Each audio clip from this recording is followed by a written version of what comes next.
Hey everyone, my name is Chloe, and today we're here to talk about everything that I read in series September. So I would say that I'm not a big series reader. I don't generally love series. I like to kind of read standalones, and I there's some exceptions to that. I do really enjoy. I think I'm the minority. I really enjoy series that like follow one character throughout multiple books, especially like a woman and women's fiction stories. Like you follow one kind of quirky character and you follow her throughout her life.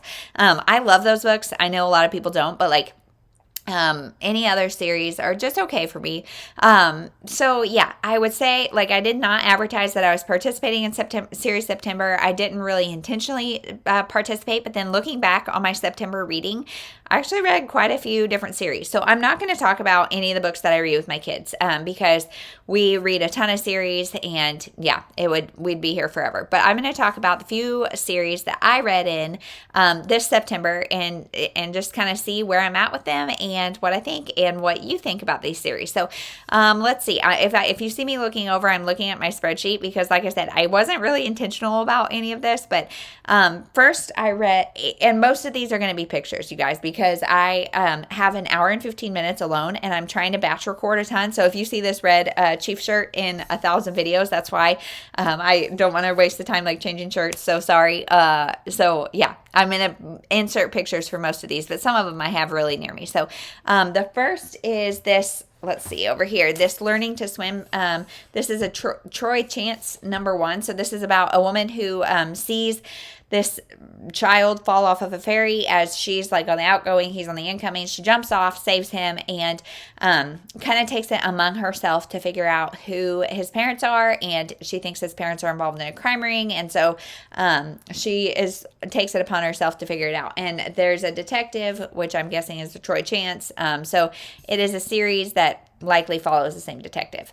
Next, I read The Best Family Ever, which is in the Baxter universe. This is the Baxter Family Kids or something is the name of the series, and I read this independently just because I have a ton of books in the Baxter Family series, and I was kind of pre-reading it to see if it's ready, like if my daughter's ready for it, and I think it's still a little bit old for her, but this is about the Baxter. So the Baxter family is a family with 5 children, and I think in most of the series books they are like adults or teenagers at least, and this is when they're children, and it was really sweet, really cute. The Baxter family situation stresses me out. Like, I have no idea. I've talked about it a lot, and some of you guys have given me some suggestions on how to read it, and I don't know that it probably really matters. I don't know. But I enjoyed, like, I've read The Baxters, which was like a prequel that just came out in the past couple years. I've read that, and then I've read this. So I feel like I have a lot of like the groundwork, so I can maybe dive into series. I don't know, but I read the first in that series. Then I read Second Chance by James Patterson, which is the second in the Women's Murder Club series. I loved the first book, but then I did not like the second one. And so James Patterson is one who does a lot of co-writing. And so the first one he wrote individually. The second, third, and fourth he wrote with one co-writer, and then the fifth all the way to like 20 something that it's on now, he's written with a different co-writer. And so I'm curious if I just didn't like this co-writer, or I've heard that like they become kind of formulaic, and this one was very formulaic, as like the first and second were basically Pete and repeat. So different specifics obviously, but it was okay. Next, I read The Truth About Comfort Cove by goodness gracious, Tara Taylor Quinn. There you go. And this is the second, maybe third in the It Happened in Comfort Cove series. So this is a romance series, but it's a romantic suspense. And I would say that this one is more, it's a good balance. I don't know. I enjoyed it, and I think they all take place in Comfort Cove. So, I won't be continuing with this Troy Chance series. I will be continuing with the Baxter family. I will be continuing with the Women's Murder Club, and I won't be continuing with this It Happened in Comfort Cove, just because it was nothing riveting, nothing I really care about, but whatever. Then I read Rivals and Reign, which are number 3 and 4 in the American Royal series. And you guys, I love the American Royal series. I've talked about it a ton lately. I think number 4 is the final book. And so I have completed that series, I believe, which is so sad, but also great. The premise of the series is what would have happened if George Washington would have become king and we would have chosen a monarchy over democracy. And now it's a bunch of 20-somethings ruling our nation. So what would that be like? Would it be better or worse? I don't know. So that is a series that is completed. Then I read, let's see. This is a part of Rachel Hauck's wedding series. They're a series of standalones. So I read The Wedding Chapel. Is this number 2, number 3? I'm not exactly sure. I think it's number 2. And I have read them in order, but I think they're pretty much disconnected. So this one was just okay for me. It is about a wedding chapel, as you might guess, and the history of the wedding chapel and the people involved, as well as present day. The person who created the wedding chapel is thinking about selling it. So a lot of family histories, lots of one who got away love, but just okay for me. Next, and so I will be continuing that series. I have others. I really liked the first one. I didn't really like the second, so I'll just keep going. They're a series of standalones, so I'm not too worried about it.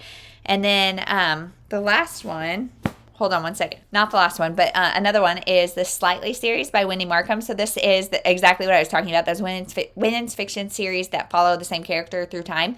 Our main character is Tracy. She is a girl from an Italian girl from North New York, and now she is in the city. And at the beginning of the series, she's dating an actor.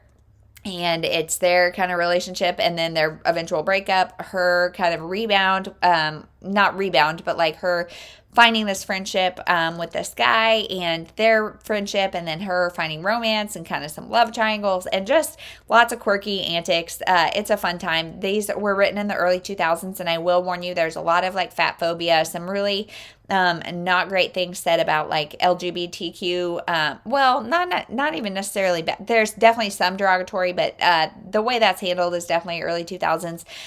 Very stereotypical, and I really enjoy this series and like it. Then the actual last one is the Real Friends series by Shannon and Hale. And this is about a girl who, she's in 6th grade. This is the second book. She is in 6th grade, and she is just figuring out friendships, boy-girl relationships. She is an anxiety sufferer. These are memoirs by Shannon Hale. I don't know if they're completely like true or if there is some fictionalization in them, but I love this series. It's a trilogy, and I will read the third one as soon as I can. So this one too, there's one more book left, so I will read the last one as soon as I can. So a couple series that I made good progress in, one that I finished, a couple that I'm okay with DNFing. So I would say it was a success, and I'm curious, do I read that many series all the time? Like, because that feels like a lot for me, for somebody who would say they're not a series reader. So that is everything. We'll see you in the next one. Thank you so much for watching.